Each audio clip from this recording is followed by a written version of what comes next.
go. All right. Stop my video. All right. Well, everyone, welcome to this webinar. My name is Brian with Right Think, and this is where we invite guests to share their experiences and knowledge with us, to give us shortcuts, gold nuggets, and help us in our current endeavors, whatever those may be. And so today we have with us Donald Kelly, sales coach, named the Sales Evangelist. Donald, how are you doing? Man, I'm doing great, man. I'm excited to be here with you, Brian. Thanks for inviting me. And if those who are from our podcast and listened, Brian was on the show yesterday, gave some great value, dropped a lot of great information on the idea of branding and how branding can affect us in the role of selling. And especially as sales professionals, as entrepreneurs, we each individually have to maintain our own brand, and it's important, it's the key. So enjoyed that. So thanks, man, for having me, and I'm excited to do this. Absolutely, man. Love to have you. I'm glad you're with us tonight. Now, if you don't know about Donald, he has a belief that anyone can sell, which may sound kind of hard to believe, but he says, with a caveat, if they have the desire to do it. So early on in his sales career, Donald struggled with sales, but he put himself to the proper training and coaching, and he became to be the top performing seller in the businesses that he was at. So since then, he's taken upon himself to be what we call the sales evangelist. Oh, he calls himself an evangelize. The message of effective selling to struggling entrepreneurs, salespeople, anyone looking to improve their sales hustle. I like how you use that word, hustle. But he's great. Again, he hosts an incredible popular sales podcast called the Sales Evangelist. And I know he lives in Florida with his family, and I'm really proud to have him on the webinar. So welcome again. Well, thank you, man. Again, I'm pleased and I'm excited. And when Brian and I first came together, we started talking about wanting to do a webinar and some of the strategies that we discussed, and with his skills as far as when it comes to branding and individuals being able to brand themselves, and some of the challenges we see that entrepreneur face. We both were like, let's come up with some of those things, and we dissected and realized there's 6 things that we all need to know, especially as entrepreneurs and sellers, to increase sales. And Brian's going to hit us with, I love the tag team with someone who's smarter than myself. So Brian is going to hit us with some great things, and we're going to jump back and forth and share some thoughts. And if you're ready, Brian, I'm ready. Or if you anything else you want to share before we get started. Absolutely. Let's flow it that way. Donald, you'll speak to us on 3 of those things, and I'll jump in midway and talk about the other 3. So with much awaited excitement, the floor is yours, Donald. Sweet, man. I know Brian's going to give me screen share in a second. So you guys are going to see, you're probably seeing right now the 6 things. But Brian's going to share a screen. Give me the screen, and I'm going to share with you. So I have 3 main points that I want to discuss with you guys tonight. And I've worked with entrepreneurs, just to give you guys a little backside and understand a little bit more about my business and so forth. As a sales evangelist, a lot of the individuals that I work with are small, mid-sized organizations. Some of these small, mid-sized organizations has challenges with sales. Sales is just one of those tough things that is oftentimes difficult for us to be able to effectively do. And I come to, with my coaching clients, with the individuals I work with in speaking engagements, I see the same problems over and over and over and over and over again. And the top three that I pull that I wanted to talk about is hitting goals. I cannot tell you how many times I find sales professionals and entrepreneurs who have these lofty goals or have dreams or desires or have quotas, because I've been there. I've been the quota carrying sales reps, and it's been difficult to hit that quota. And then I saw people who were afraid of rejection. You're probably going in cold calling to organizations, or you're trying to reach out to prospects in the cold scenarios, and you're afraid, right? You have some rejection or some hesitation mentality, some ideas there. And then a final point that I want to talk about is value. The value. They asked me, Donald, how can I build value? I got an appointment. I'm meeting with someone. What can I say to them to increase value or to help them to convert to become a paying customer? So those are the 3 things I want to hit up on that I want to share with you today. We kind of talked in that. So we're going to dive right in. So let's go straight into it. Let's talk about the concept of hitting our goals. Every time I work with sales professionals, every time I work with entrepreneurs, they ask me, or they talk about just the target, their goals, or the dreams that they have. They want to make sure that they generate X amount of dollars in revenue each year or each quarter. But the problem is, the biggest problem is not having a system or a process to effectively do that. This here is just going to be a hyper high level process, but I just really want you to come to understand the principle. I want you to glean from this is principles. What principle can I take and apply? And the principle that I want you to know and to leave with, I'm going to tell you straight up, is organization and understanding those critical data and or critical numbers. Let's start with this. If you want to hit your goals for each year, if you want to hit your goals, and I don't care what your business is, whether you are you sell cars or whether you sell complex software solutions, oftentimes we think as the sales professional or the entrepreneur that our product is beneficial to the whole world, that everyone needs to have what we have to offer. And usually that's probably the very first place you mess up when you're while you're not hitting your goals. You can't get everyone. I don't care if you look at Apple, for goodness sakes. Apple has a phone that everyone in the world can use. Everyone can use an iPhone. Everyone needs to use a phone at some point in their life, or has used a phone at some point in their life. However, not everyone is a candidate for Apple. And there's a big movement right now. It's an old movement, but it's coming back, or old principle, but it's coming back in a different form. And I'm losing my mind for a second here. It's the idea of account-based marketing. And what that simply means, instead of me fishing with a net, I fish with a spear.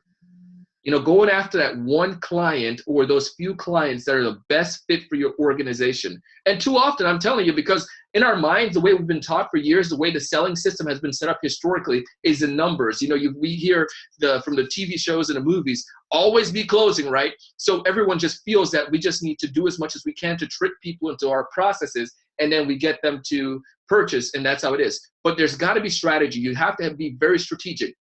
Chet Holmes, the late Chet Holmes, he passed away several years ago, but he wrote a book, and I would write this down. The book is called The Ultimate Selling Machine. I listened to it, and dude is just like fantastic. One of the principles Chet shares in that book is the Dream 100. You have to have a Dream 100. You have to have the ideal customer. Everything in your marketing comes back down to understanding that ideal customer. Every last piece of information. And when I find people who said, I'm not hitting my quota, I'm not hitting my goals, I ask them, who do you focus after? And they said, well, we can serve this people, we can serve this, we can serve that person. The problem is there's no set goal. So you have to have a Dream 100. You see all these cute little people here having my little image. It's not 100 of them, but just get the principle, right? You get the dream list, and that list is going to change. So if I sold to school district at one point, Brian. When I sold to these school districts, one thing I needed to do was make sure, a lot of them had the similar challenges. So in my territory, I found all of those school districts that were the right size, though, that could benefit us. Even though we could service probably a lot of them, if they didn't have X amount of students, it wasn't a fit for us. And it's the same thing with your business. What's that ideal customer look like? Is it an individual? Do you service clients, consumers, or do you service enterprises or businesses? So if it's a B2B company, what is the annual revenue that you have to have? Because certain people might want what you have, but they can't afford you, so don't waste your time on them, right? So you might say, well, I service clients that make $5 million or more, and I service, maybe you service manufacturers, and hopefully manufacturers making a lot more money than that, but just go with the example. Say a manufacturer making $50 million a year, and they have over 100 employees, and they reside in the state of New Mexico. Now you're getting slimmer and slimmer. You can understand them, and then you can focus. Because what's the importance of this side now? Brian's going to hit on some of this when he talks about targeting. But you need to understand where you can find those individuals. We don't have time to get deep into that. But you can check out some of Brian's content and also my podcast where I speak about finding and prospecting. But in the prospecting effort, in the understanding your ideal customer, you know where to go to find them. You know what organizations, what trade shows, what associations they're part of.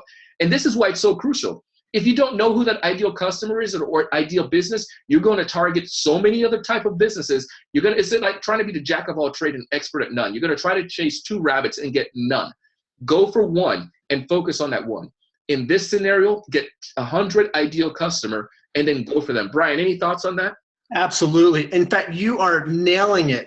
I'm going to talk a little bit more on it as well, but I think it's just going to combine so much in what I mentioned, because I agree with everything you just said, because knowing that target, knowing who they are is critical, because it makes a difference on what you're probably going to cover next about you're going to be able to hit their pain points a lot easier because you understand them. And yeah, like you said, you're not dropping them into a system, you're understanding who they are, and they say, wow, he gets me.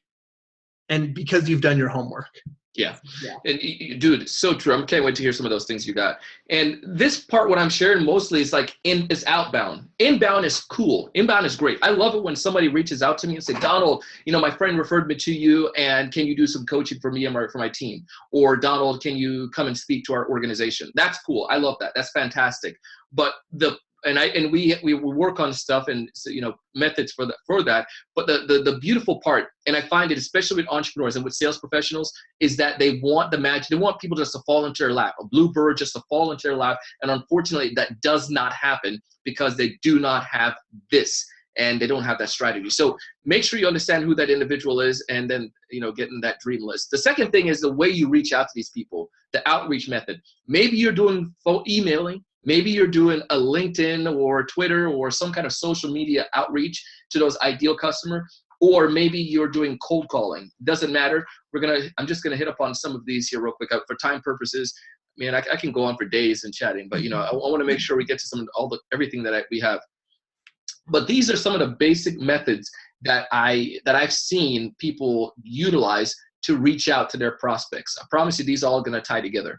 The third part of this whole process, because this is like a mini sales process here. Some people don't have this. So they don't know who they're going after. So start off by finding that out. You could do a brainstorming session with your team. If you have like whiteboards or chalkboard, just get your team together and just start brainstorming who's the best fit for us. And the best way to do that, who has paid you money, baby? Who over the past year has bought products from you, bought your services? When I look at mine and I see who my ideal customer is, I'm like, it's a no-brainer. I need to focus on them and the best product for me to push or to sell. So understand who those individuals are, how to best reach to them. Again, we can talk more about that another day, but you have an outreach method. The third part of that is setting appointments. Whoever you are, whatever you sell, you're going to need to get the appointments to sit down with them. Third step in this process is you offer a solution. Now that I sat down with you, I understand your difficulty, that you need a new website. Your website is going slow. You're losing business. I understand some of the challenges you're facing. I'm going to talk about how we can build this part more in my third point about building value, having value conversations, especially when you're sitting down with a CEO or you're sitting down with an executive. How can you be able to speak value, speak to their challenges and offer solution? And then the third part is close. The final part is closing. Again, this is just like a makeshift sales process. But let's say an entrepreneur is saying, Donald, I don't know what I'm doing. I can't hit my quarter targets each month.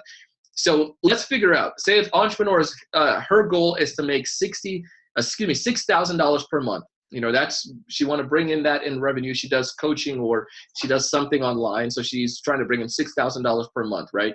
That's $72,000 per year. Fantastic. Great. Even if it's a sales rep, if you're a sales rep, put yourself in the shoe. Maybe your goal is to bring in $6,000 for, get in your commission and your base. You want to get $6K per month. This is awesome. Same principle applies. You want to make $72,000 per year. That's a good living. One of my friends told me once that there was a stat done that says, $72,000 is like the ideal, or $70,000 is like the ideal amount of money someone, I guess you can't get any happier beyond that or something like that. It takes care of all of your basic needs and stuff like that. I'm like, bro, I want to get more than that. But but it makes total sense. You're not in poverty. You can pay your bills and so forth. So let's say this person, they're happy with their $72,000 and they're stoked for that. Each customer, each prospect that you bring in, I'm talking their close, is a $1,500 commission for you, or $1,500 you bring in. So we know for a month, we need to get 4 of those in order for us to get $6,000 per month. This is a basic process. The conversion rate is 1/3. For every 3 clients you meet with, you're going to get 1 of them, 1 out of the 3. I probably should have did a ratio sign there, but you get what I'm getting at. 1 out of the 3 you're going to get that's going to convert to you. So in this case, you want to get 4 clients for the month, 4 clients that are paid clients, So that's going to tell me that I need to get 12 appointments, right? I need to get 12 appointments. Oh, I'm going the wrong way. I need to get 12 appointments set. I need to have 12 appointments with these people, because if I get these 12 appointments, I know 4 of them are going to close. And the same, you just keep working backwards. So sorry about that, guys. Trying to pull on 2 presentations here. So I know for this is good stuff, man. I'm writing it down. It gives me more time to write it down. No worries, man. I need to slow down too, I guess, get you catch up. So, and then the third part here, interest. So from the 100 people that I have, maybe I found 36 people for the month that are interested. So if I'm going into restaurants or something like that, well, I was talking to one of my buddies this afternoon. He is doing some projects and working with some restaurants and realtors and so forth. So here's one of the concepts that he can look at. 36. He needs to get 36 people. If that's your conversion rate, maybe you're quicker and you're a better seller, so you can increase that to then for every 3 people you meet with, you get 2 of them converted. That's awesome. But you just work backwards. That's all it takes. I can tell you, I'm not the smartest person in the world, but when I follow this process, it's helped me so much. I went into an organization and I was a junior sales rep. The sales manager or the CEO was a small company. It was down here in Boca Raton, Florida, and they're making millions and so forth. But it wasn't like Microsoft. But either way, the CEO was a part of the hiring process, and he said he wanted to find someone with a sales experience of 15 years selling software. I'm like, dude, no one has had that much experience unless they've been selling like DOS systems. But I was, it was at the time it was I didn't have that experience, I didn't have that knowledge, and I knew where he was getting at. So he asked, why should I have you? I was like, I am Donald freaking Kelly. And that's how I told him. I told him DFK. So he used to call me in the company DFK. Because I told him I may not know everything, but if you teach me, I can perform. I've done it in everything else that I've done in life. Just teach me what I need to do and I'll perform well. So then he said he hired me, and then he brought me in as an inside sales rep. And as an inside sales rep, I really started to understand the numbers. I started to understand what numbers I needed to hit every single month in order for me to hit my goals. And some of these guys who were quote unquote 15-year sales reps, they had done this before, so now they felt comfortable, right? They became complacent. And after 6 months, one of the guys who was hired, who was a 15-year seller, he was let go, and I took his position, and then eventually I was able to become one of the top performer in the company. Why? It wasn't because I was any more smarter. It's because I recognized the numbers and how I needed to work and to work harder, right? And work more effectively. So a simple process like this, if you can implement this, I promise you, you will hit your target every month. But you have to know your numbers. If you do not know those numbers, then you're toast. But if you're saying, I'm starting off fresh, I'm new to a company, I don't have anything, it's all right. Start. Just track everything. How many appointments you go on. And then from those appointments, how many of those convert into a client, and just start working the system backwards. And once you get this number, you fine tune it. And if you work for a company, I'm sure the company has some kind of data. They might say, well, for every 5 people we meet with, we get 1 of them. And that's okay. You can get out there, and then maybe you fine tune the message, and you start increasing that conversion rate. So this is a simple thing for first step as far as how you can hit your goals and hit your target. Am I getting on there, Brian? You have any questions that came in? No, that's great. That's all under number 1, how to hit your sales and targets every month, right? Yes, sir. Yeah.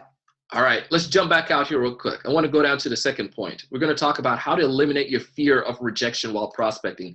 I cannot tell you how often I find sellers who have this challenge. We find that it's just like, let's just read the definition. I'll read it. I got the textbook definition. I didn't want to just, play around with it. Go straight to the point. Fear, an unpleasant emotion caused by the belief that someone or something is dangerous, likely to cause pain, or a threat.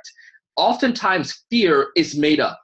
Oftentimes, the fear is something that is a thought in our mind that we bring about it still doesn't exist.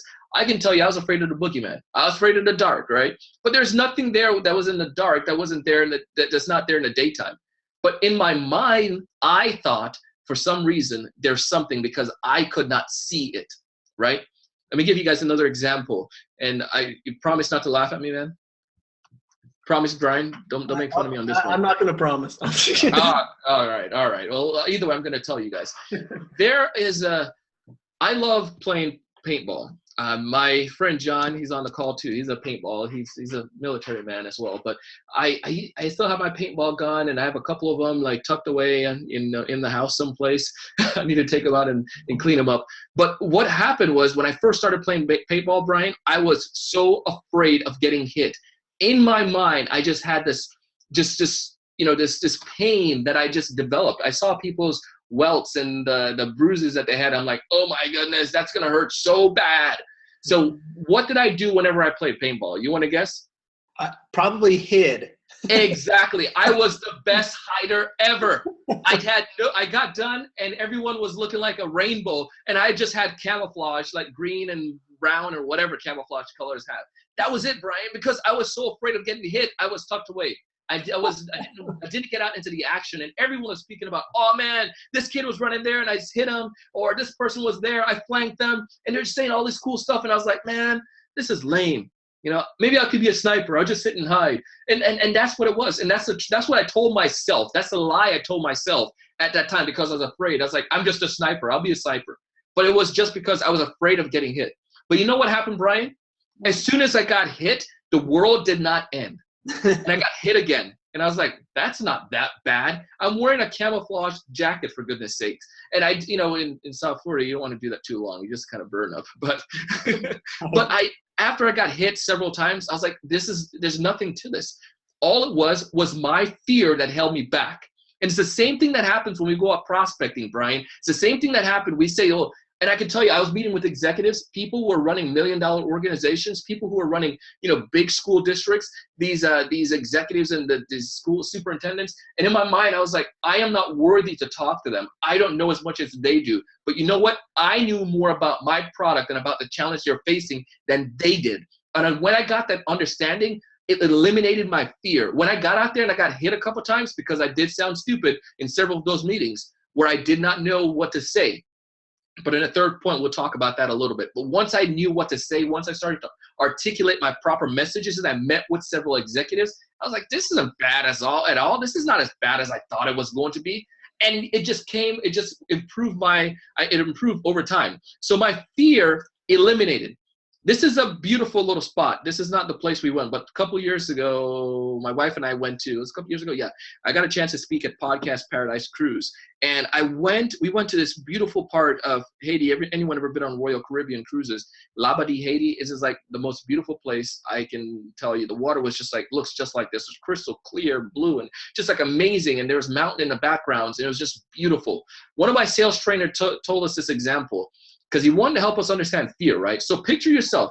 I take you, Brian. Brian, I'm just going to use you as the example here. Okay. I take you and I put you on this deserted island. You have no more roles. The roles that I mean are like you're no longer a father or a husband or a executive or a business owner or an entrepreneur or a college graduate or a marketer. You have no roles at all. You have none. On a scale of 1 to 10, 10 being I'm wonderful, I'm amazing, 1 being I am worthless, how would you rate yourself at that point, your self-worth at that point, understanding all your roles are eliminated? So the outside influences wouldn't affect me. I'd be sitting there. I could get to a lot of stuff that I haven't been able to, drawing in the sand. Gonna become Picasso out there.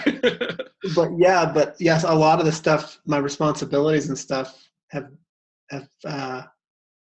kind of determined who I am. And and Brian and I, we didn't plan this. Brian didn't know I was doing this. I threw him right out into the deep end with this one. But you know what Brian said is the same thing that a lot of people share. A lot of us as sellers share. Like without our roles, then we as individual, we seem like we're diminish ourselves, right? We don't have certain, like part of us is gone, right? Yeah. And you know what? The answer, there's a trick question. This is from my sales trainer. He taught me this and I use it.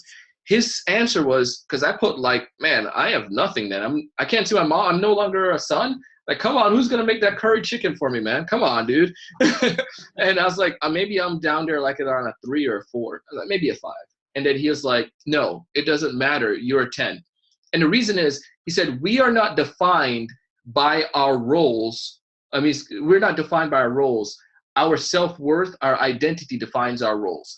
And if you look at certain individuals like Michael Jordan, because in school, they tell us that, well, you're a failure, Donald, you failed math, so therefore you're a failure. You get an F. So Donald takes that and says, because I failed in math, then I'm a failure student. And there's so many studies and stuff now that they're trying to change that concept and eliminate people from, thinking those things, or to change the way that we look at that, because oftentimes we fail in something, so then we think that overall that determines that we are a failure in everything else in life. Michael Jordan is a great example. One of my heroes, and people will disagree, but dude is relentless, is Tim Tebow.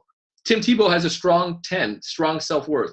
He may not be, dude is like trying to play baseball now, right? He's not afraid of switching. He doesn't care what people think about him, because his identity is not built on his role. His individual worth is not built on being a football player, or not built on being a basketball player, not built on being an athlete. He himself he has a high self-worth, an I-10, a high, H-I-G-H, high 10 on the radar here. So all of us, and Michael Jordan, go back to him, is the same thing. He said, I failed over and over and over again. If somebody with a low self-worth, whenever they fail, they give up, they quit. Because they're like, oh man, they rejected me, they slammed the door, they told me they're not interested, woe's me, life is over, I'm going to go home and eat some bonbons or something. But the people who with strong 10, they're like, you know what, who cares? They're more. Let me move on. Because my failure in that role doesn't define me. I am Donald Kelly, and I'm Brian Halley. I am Jeff Smith, whoever you are. I'm Mary Shaw, whatever. You're your individual person. So you're gonna be strong no matter what. So the moral of the story is, and when you fail in your role, recognize they're not rejecting you as an individual, they're rejecting the role. If I go into a business and the business owner says, I am not interested, slams the door, he doesn't know who I am. He has no clue who my mom is. He has no clue what my favorite color is, and that I love watching the Magic School Bus. He has no understanding about that. He's not rejecting me and my life, my bloodline. All he's saying, a salesperson came in, I am not ready to talk to them. No. But oftentimes we take that no as, Donald, you are horrible. You're a scum of the earth. Don't come back. Go cry in a car on your way to the next appointment. And then I diminish. But if we understand the idea of the ideal customer, we understand our numbers, right? We understand our percentages, that we are, out of the 12 people we're going to meet with, we know that 4 of them are going to progress, even though they're ideal customer. And even though that they're qualified, but for some reason, at least 4 of them are going to progress, and the remaining 8 are just going to be like, I'm not ready at this point, or something. It's not because you're a horrible person. It's just because them. Am I making sense with this, Brian? Absolutely. Yeah. No, I appreciate that analogy up at the beginning, to separate those roles, because that's where that fear comes from. They reject the role of you as a salesman.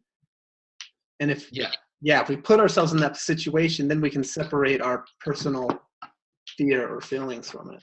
Yeah, and that's what pushes us to try new things, man. That's what pushes us outside the comfort zone, because the people who are not afraid of failure, they will do all kinds of stuff. They will go after those whales, those bigger clients. If they're in the radar, I say you got to do something every day, one thing every day that scares you.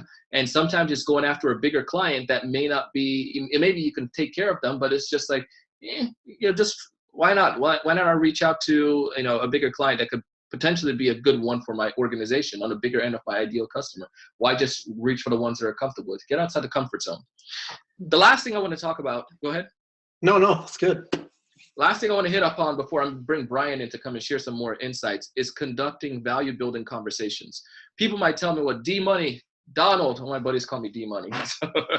Donald, and the D stands for don't have none. So I'm just kidding. I was on a TV show once, and I was like, so that's why you call me D-Money? Don't have none? Anyways, but conducting a value-building conversation, right? Conducting this conversation, they have the appointment, they met with this prospect, and now what can I say to the prospect that's going to allow them to move forward with me. This is why we come back to our conversation at the very top about understanding the ideal customer, Brian, because the more we understand them, the better we can have empathy. I'll repeat that again. The more we can understand the ideal customer, the more we can have empathy. And empathy, I'm not saying you just feel sorry for them, but empathy is truly being able to understand that individual and truly care for them as a person. There's a book by Daniel Pink, and the concept behind the book is that we're humans. To sell is human. You've heard of that one, Brian? Yeah. Yeah, it's a phenomenal book, and I would recommend it to anyone. To sell is human. Is human. My Jamaican accent is coming out there. To sell is human. Daniel Pink. And in that, the concept that Daniel's getting across is that we as individuals just need to have empathy. Don't just look at people as just like, well, they're just another, they're just it's not a number. I know we're talking a lot about numbers here, but the numbers are there for a gauge. But just think about the individual behind that. Think about that there's a person, and think about their business. Think about their challenges. Think about how they make money. Oftentimes, we look at it and we say, we want to make money. We want to make X amount of dollars. Like in this case, we want to make our $72,000 a year.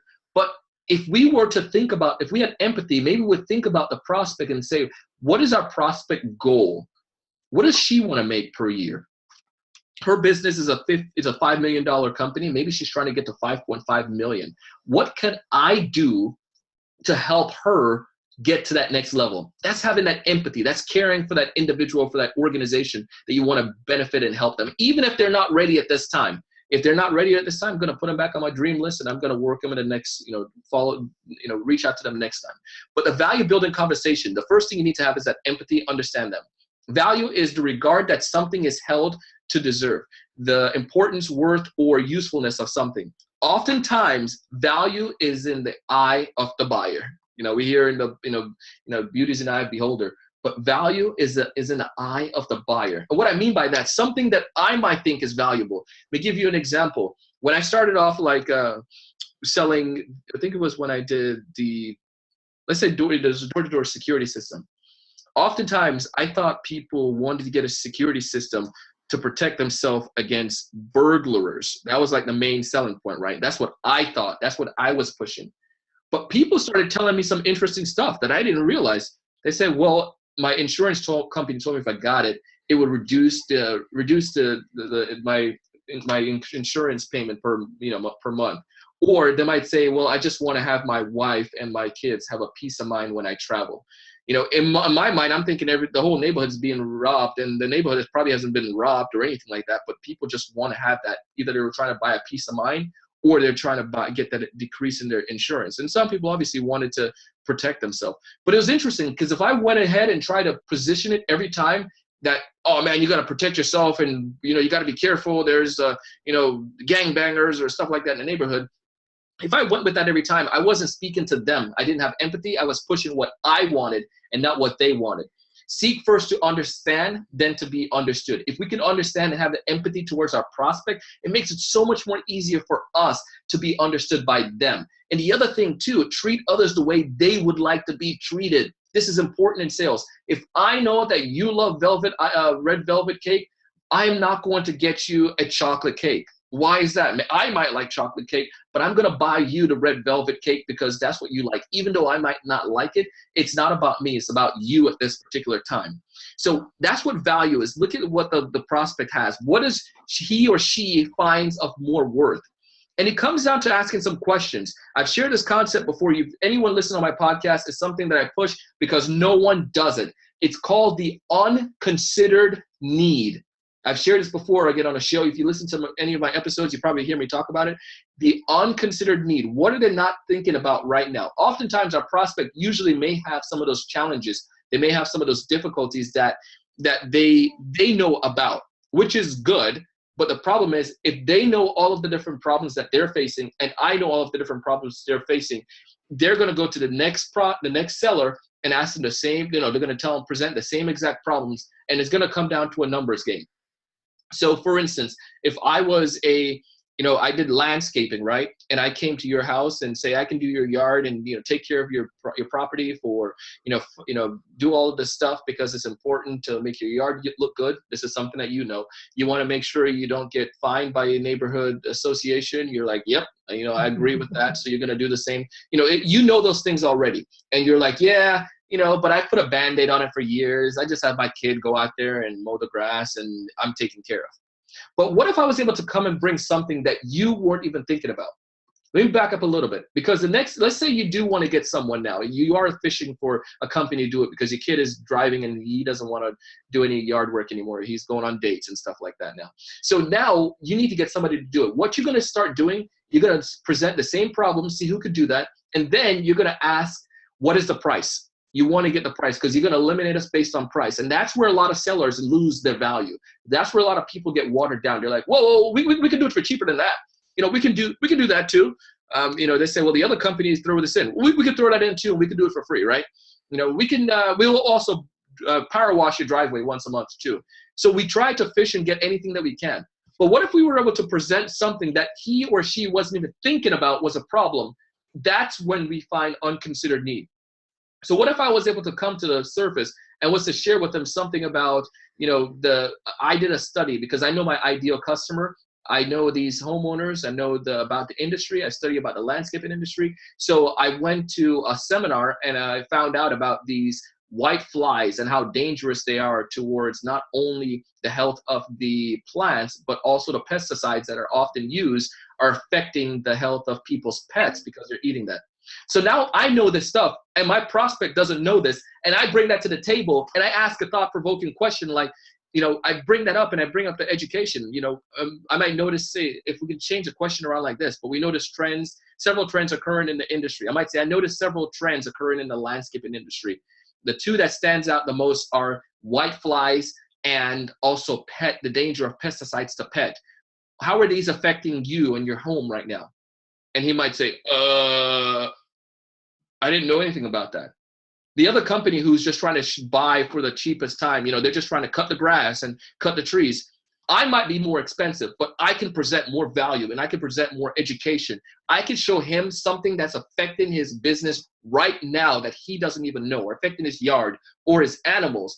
And by me presenting that value to him, it might be of bigger importance than anything else. And he might say, well, I didn't think about that. When you can get a prospect, if you look in Daniel Pink's book, he kind of mentioned this a little bit too. When you can have a prospect say, I didn't think about that. Then you have them. Then you're presenting value, because they might say, well, they start recognizing, they start asking a question, how is this might affect my, yard, or what's sort of the solution for this? And then you provide the education, you provide some help for them. All of them are going to go with you? No, but you increase your percentage. Maybe you start closing out of the 2 instead of all 3. But this is something that I seen to work effectively. And a final question, just 2 simple questions. If you want to get some more questions, you can always reach out to me and then we can chat and share some ideas with you based on your industry, some questions you can ask, thought-provoking questions. But maybe you meet with a prospect and they stated that, you have stated that increase in market awareness is one of your primary objects. How will you know that you have succeeded? They have to put some kind of percentage. We need to put some kind of percentage or some kind of measuring stick. Then we do that same thing with our prospect. But when you ask these thought-provoking questions, it helps the prospect to think and it helps to establish value in their mind. Selling is not telling. Again, I'll say it again. Selling is not telling. And too often, we find salespeople who go to sales appointments and they speak about 90% of the time. And they're just like, blah, blah, blah, blah, blah, throwing up to the prospect. And the prospect is listening and it says, well, leave some information and I'll get back to you. Or, yeah, send me some stuff in the mail. I'll get back to you. Entrepreneurs who do the same thing, we might be, doing our business and we just talk and talk and talk, and we don't listen to the prospect. And we don't ask those thought-provoking questions to get them to reveal their stuff. I went to a company to do a presentation today down in Fort Lauderdale. And what they do such an amazing job. And then I'll shut up and get you on the bike here, Brian. But the thing that they do whenever they're a creative company, so when they create experiences for their clients. So Make-A-Wish Foundation is one of their clients. They helped to create this app for them. They designed it and everything. But they brought all of their team members in, the tech guys, the front end folks, the designers, the marketing folks, and they brought them into what they call their sandbox. It's so basically this creative space with like whiteboards and TV screens and stuff, and they break them off into group, and they design what they want and discuss it, and this company just writes it out. And then they give them the solution. Obviously, since they have the expert knowledge, you have an expert in each group working with these people. But it's an experience, as opposed to me going to you and say, hey, I can create a great app for you. They bring them in and say, this is what you can do as you work together. You guys tell us what you want. And because everyone is invested and we know their interests, and the company is able to share their unconsidered need to these prospects that they've never thought about, they always win deals. And that's where the company is doing so well. But anyways, the questions you ask, you could practice this within your firm, within your organization, get your team together and write down several questions that you can ask, value-rich questions on the first appointment and so forth, but to get to reveal and to have your prospect recognize you as a thought leader. Any questions on that, Brian, or any questions came in from the group? No, any questions? Feel free to ask any questions at this point for Donald as he finishes up here, and I can relay it to him. We'll probably we'll get some questions at the end as well too. Okay. Yeah. We can get them at the end as well. Okay. Yeah. Thank you, Donald. That was fantastic. I was like scribbling notes and all that stuff there because I'm not a professional. It's not my area of expertise. So all those things obviously can help a founder like myself in my business. So that's great stuff. All right. So am I sharing my screen now? Yeah, here we go. Let's see. John, Philip, Samuel, Bob, George. Can you guys see my screen now? Let's see. Let me share it. Can you see that? There we go. You see Donald and everybody? Okay. I can see you there. All right. Well, there we go. Okay, I'll stop there. Then you can kind of look at the chat thing now.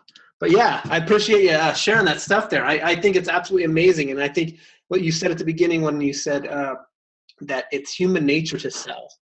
And I run into a lot of people that hate selling, that don't like salesmen at the doors, and they're just, it's this big like wall that they have in there. And all I see is kind of their limitations of saying, you know what? You sold me on going to that movie last week. You're a salesman. You don't even know it. And so, yeah, great advice and great stuff there. And it turns right into what I'm going to be talking about. So to increase your sales, like conducting that value building conversations, this is really just going to enhance what you said.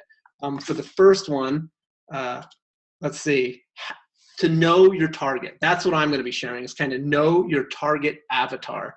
And so you talked about getting to know your people, getting to know them so well that you understand it. And I think humans, the people, like you said, they're not after information. They want to be heard. They want to be treated like a person, that they're not a number, that there's a connection there, that they trust you, you understand them, and then they'll buy from you on that emotional level, not on price and anything like that.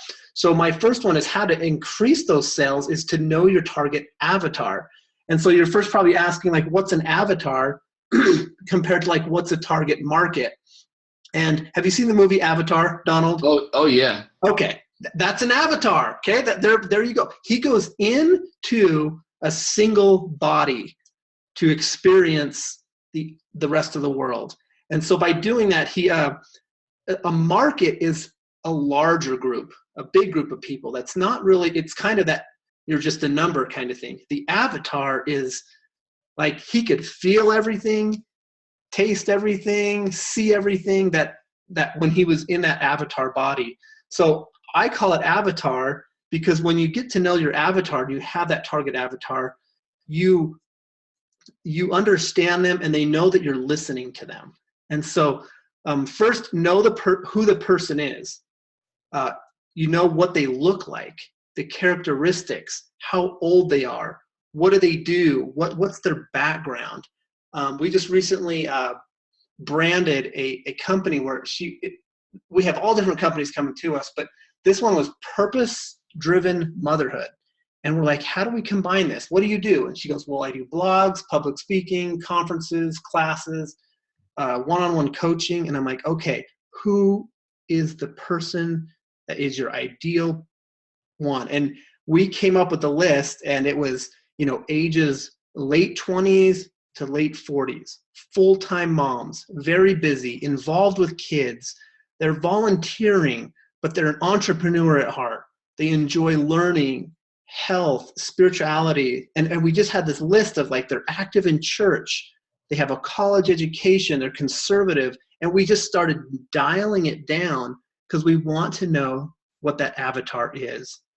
And so by doing that, it just creates a connection with you to be able to convey your message with them. And that, I just want to tell you how important that target market is.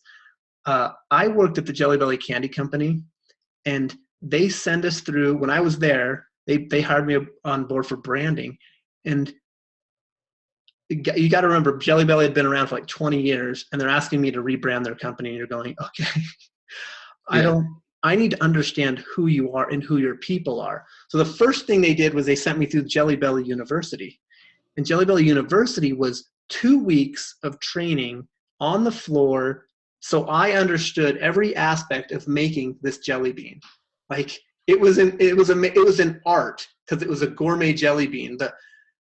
The sweating of the sugars on the outside, all the way to the the polishing of it, all the way through that. So you understood that bean, and understanding it that much, you can then design to do it. But when you're branding, you have to kind of find out like who's going to be watching it, who's looking at it, where are they seeing. So I had to dial into like the people that love their jelly beans. And when I say the word jelly bean, Donald, does that just give you an emotional response just like that? Oh yeah, man. I want my jelly bean right now, man. It makes you smile, doesn't it? and we own that emotion of, oh my gosh, you just say Jelly Belly and I smile because it's just fun. And so that by knowing that, you're able to do some amazing things, especially in sales. And so that's all I'm going to say about that avatar, and to know it, because they know you're being listened to. The second one in that avatar is also know their ecosystem. Like where are they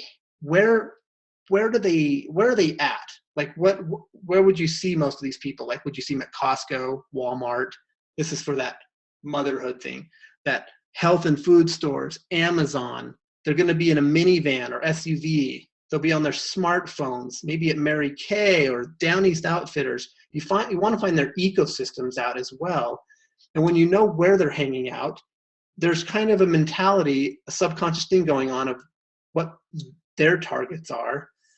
And then you find out where their watering holes are. This is all inside your avatar. You want to find out who they are, where they're at, and then where do they hang out? Facebook, Pinterest, Instagram, women's conferences. Do they at TED Talks? They're on the Kindle. They're at homeschool conferences, or they're at PTA, or their church organizations. And when you know those things about them, it's not that you're involved in it, but you can speak on their language. Like you said earlier, you can conduct these value-building conversations because what you've done is find their pain points, and they know you're listening to them. So that's what I'm going to share with you on Avatar. Is that number 4th one is do that. The next one is know your message. Now, it does you no good to have a message that could be the best message in the world if you can't communicate it to those avatars. You have to know the language that they hear things, how they receive it. You have to cater your message specifically to those avatars, or they're not going to get you.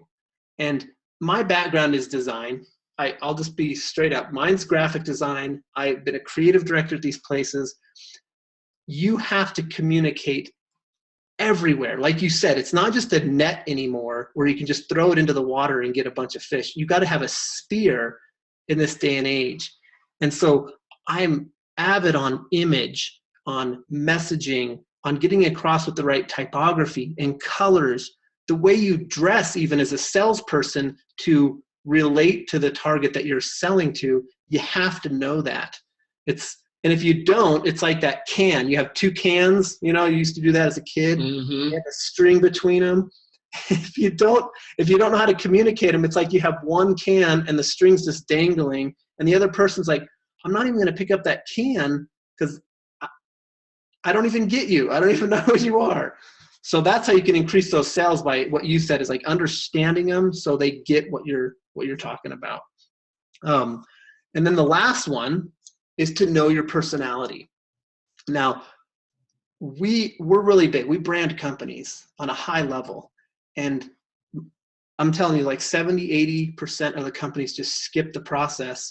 And business people as well that are selling skip it. But you have to know the personality of your brand. Let's see, how would I say this? At Right Think, we use like the 12 archetypes. We go through Jung. He's like this Greek background. Jung was like this great psyche guy, that psychology of humans, and he came up with 12 archetypes.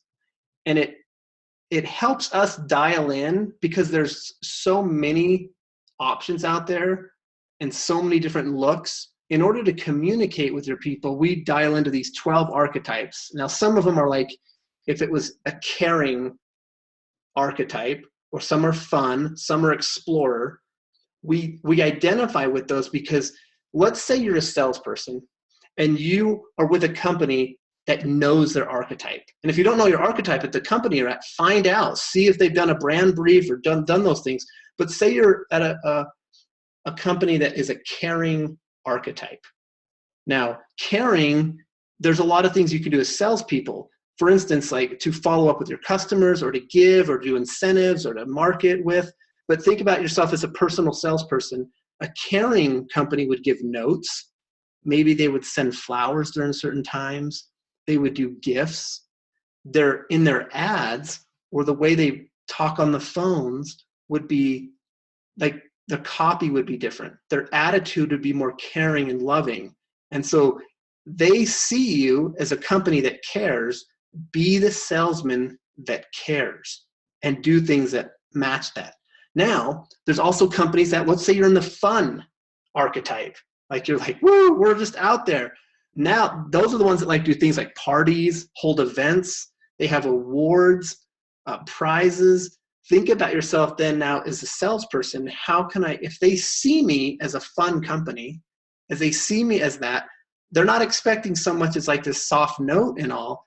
They want, hey, invite them to a party, send them some pizza, invite them to some cool event, or have concert tickets for them. So make sure you know what they like in music tastes, of course. Don't send them to the opera if they like rock or something. It's not happening. You got to understand them. But they see you as a fun company. You have to portray yourself as fun. And that's the same with Explorer. If you're an Explorer company, that maybe the incentives are trips. They want to see Discover, that it's more of outdoorsy stuff. And when you know that archetype and what company you're like, whatever company you're with, you can fit into one of those 12. It helps you to increase those sales, because you not only understand them, but they're looking for certain things. They're hanging out at certain places. They're at these watering holes like Pinterest and Facebook and all those things, that their reticular activator, the part in their mind that is set on the things that they like, they will, like, if there's an outdoor person and they love to go travel the world, their mind is looking for pictures of things that are outdoor. They're looking for words and communication that have to do with discovering the world. So as a salesperson, know who they are and what they're looking for in you.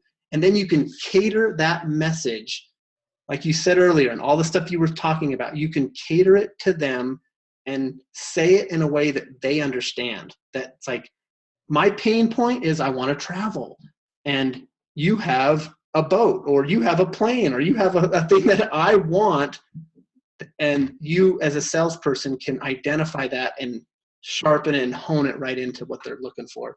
So that is, that's what Right Think does. We really hone in on those things. So to help you in those areas, or if you're looking to see what your brand is, or you want to find out maybe what your company is, I'm going to give, at the end of this, all the registrants for this webinar, I'm going to send a workbook on building brand foundation.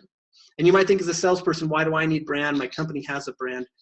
You will be surprised at what you learn going through this little booklet. It's just building your brand foundation, and you'll get some insights of how you can sell better. So that's what I'm going to throw out to everybody that's here. I want to thank you, Donald, for being here. Hey, man, it was an honor. And yeah, that's all I got, man. Nothing professional, but we are professional. How's that? Dude, this is great. I want to see if anyone has any questions who are on it. I know some people registered and are getting a recording, but for those who are live here, if there are any questions, we'd be more than willing to take some time to answer them. Yeah, please do. Hold on, we'll just take a couple minutes. Go through that.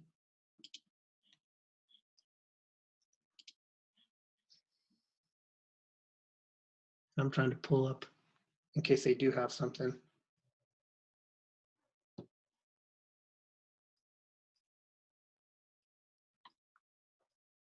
Okay, so Donald, what would you say to somebody who, let's see, love the thoughts, love the things you're doing.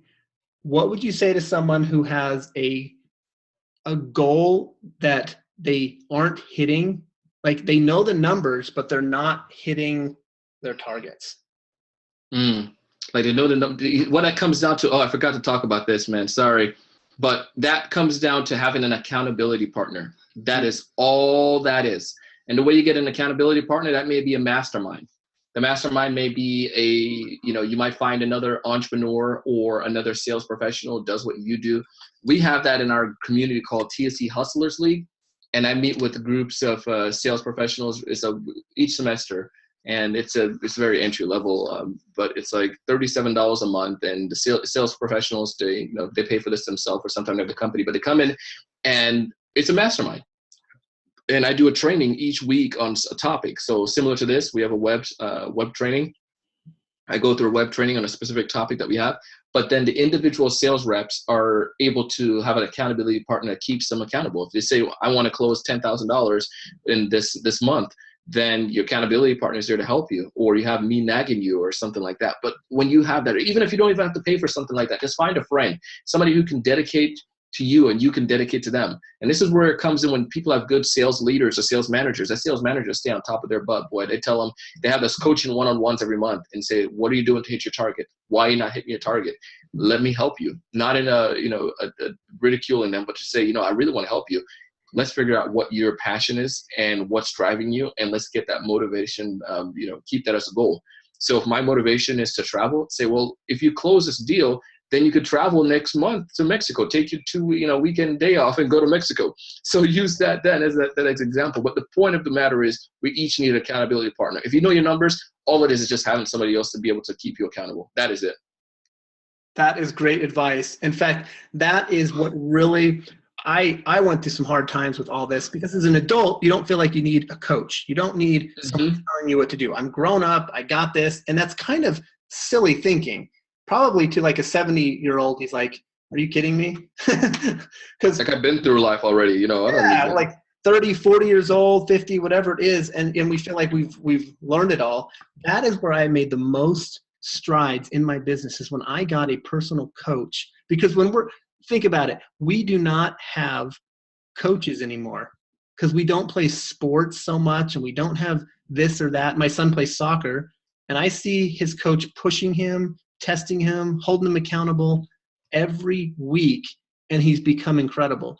Where do we, where does that go, Donald, when we're like older? It just disappears, right? Yeah. And if someone is a coach and they don't have a coach, then something is wrong with that, right? I heard that on a podcast the other day, and I realized, I do have my coach myself. I speak, and I have a coach, and I meet with her probably once a month, or a couple times a month, and we go over different things, and she helps me to be able to improve. So why not, if I'm going to coach people on the importance of coaches, then why not making sure that I have one myself? John shared a question. He said that, the Dream 100, he enjoyed that question. And he said, working on that. But another question came in. it says, in my business, pre-qualifying a customer, a very loose and easy process, since we offer a very low cost program that could benefit practically every business with a bathroom in it.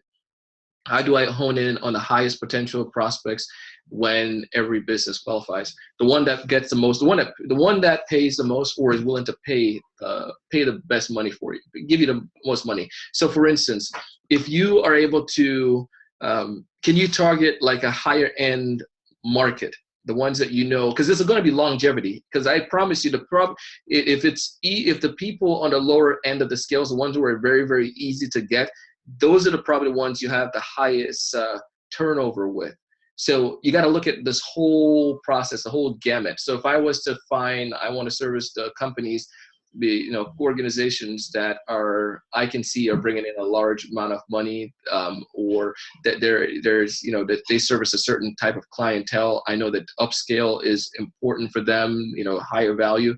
They have chains. Maybe you want to get more of them. So maybe they have an organization that's bringing in $100 million if it's a chain, local chain, or if it's a small, mid-sized chain, $50 million, whatever it is, per year in revenue, and they have 3 locations and they have a higher end clientele. I want to go after them. Or you can even just do industries. If you can break up your sales reps into industries, like this person takes care of restaurants, this one takes care of hospitals, this one takes care of medical facilities, this one takes care of laundry shop stores, or wherever, places that may use a high turnover. So hope that one kind of gives a higher understanding.